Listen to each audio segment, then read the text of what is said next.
Sean is a great example of how you don't need to see the thing to know the thing is there. And when he's on stage and he's performing as Trump, it is Trump that's in the room because he has it down. He doesn't wear costumes, nothing, but he has it down. Anyway, I wanted to play you this little linked clip. This is Sean Farash. Do look him up. Shawh. Don't ask me why. Either his parents were weird or he changed his name. Farash, Farash. Giving an example of the madness that Kemi is trying hard to overcome. And this is an example in America, a Christian conservative country that still has weapons, of an 11-year-old being forced to sleep with a boy at camp because the boy identifies as a girl. Take a little listen to my good friend Sean.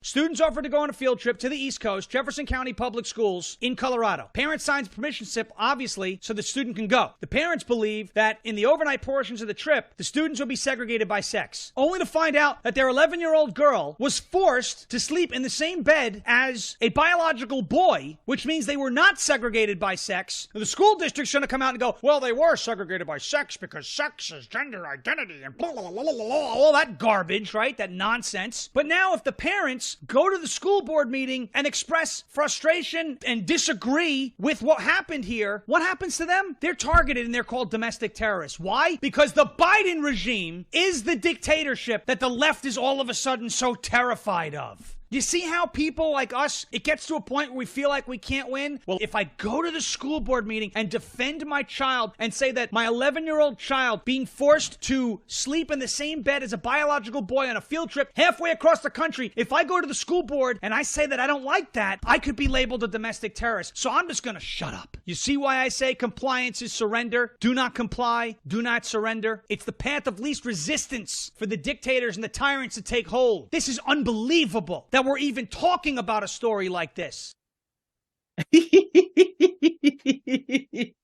I love listening to him. It brings back really fond memories. So he was part of the roast that I was part of. He gave me a particularly hard time. He was mocking me for looking most like one of the Queen's horses that dragged her. Well, I shouldn't say dragged. What a terrible, my parents would never forgive me. The horses that so grandly pulled the Queen's hearse through the capital city on her final day, bless her soul. But yeah, I was being mocked for looking most like one of the horses that was attached to that.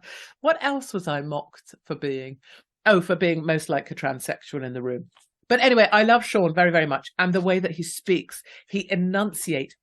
Can you even believe this? Can you believe we're talking about this? Can you believe this is the madness we face? Can you believe? There is something glorious about the Americans' ability occasionally to over-enunciate and to be over-exaggerated about everything for quite a prolonged period of time.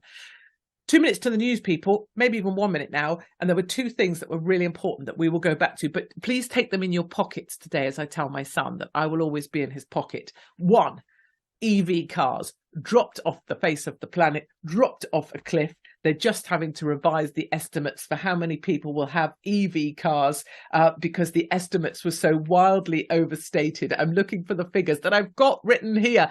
The forecast EVs would account for 67% of the market by 2027. It's now had to halve that prediction, predicting that just 38% of the market by 2027. And the cash trajectory, I don't know what you guys are doing out there with your cash, but you are nailing it. We're just finding out that the Office for Business Fiscal Responsibility, a 19% upward tick in the cash trajectory. And that's off the back of the banks and the markets noticing a 7% upward tick. So 7% from them, 19% now, just coming out today. And then the Post Office reporting most cash spent on record between June and August this year in history. You guys are fighting back. You know what you're doing. You are the resistance. Do keep spending your cash today. And we will be back same time tomorrow for Funny Fanny Friday. My name is Katie Hopkins and this is TNT Radio.